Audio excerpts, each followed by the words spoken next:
So here we are together. You are magnificent creators, and our value to you is in assisting you in recognizing how to utilize your guidance system so that you can finally quantify your journey from sickness to wellness, your journey from wellness to even more wellness, your journey from financial well-being to more financial well-being, your journey from not enough money to enough money to enough money to plenty of money to anything that you want.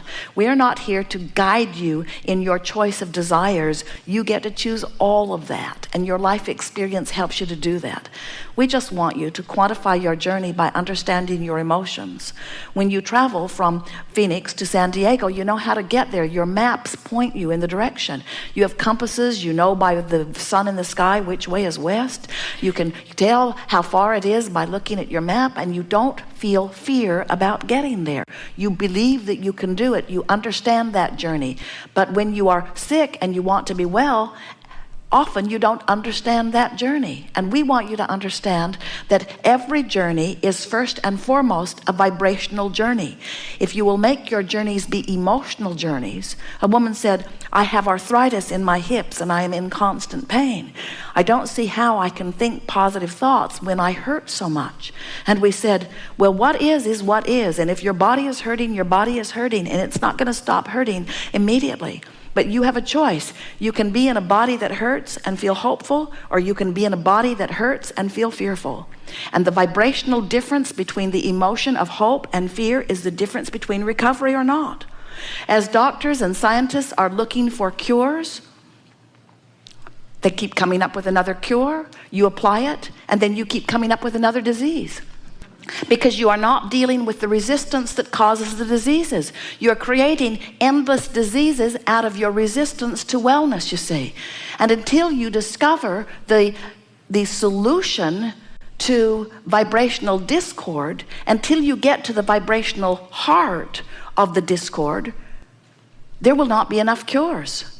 Looking for cures is not the answer. Looking for vibrational discord is, you see.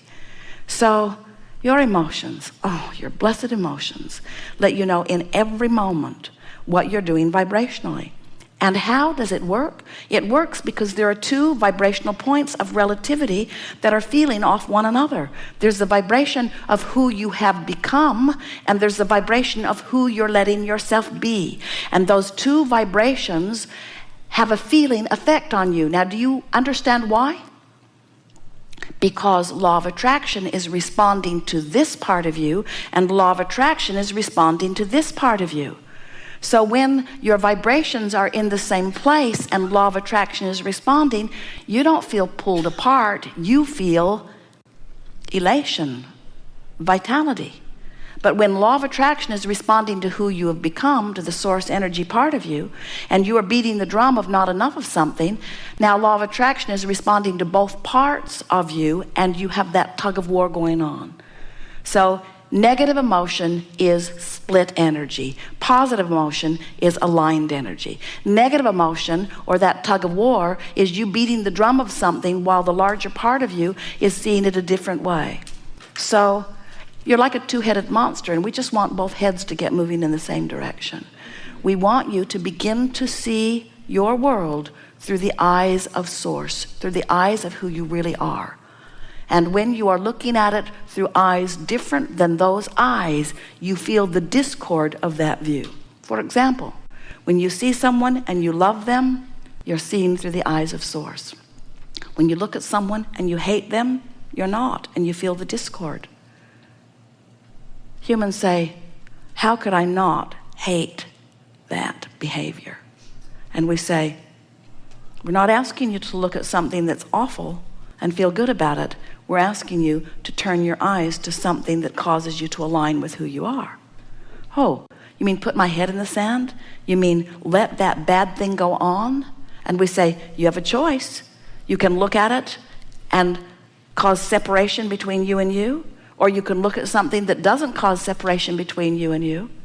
But don't I have a duty to look at things that are wrong to try to make them better? You can't make something better by looking at something that is wrong. Following? Well, that's about as clear as we've ever stated it.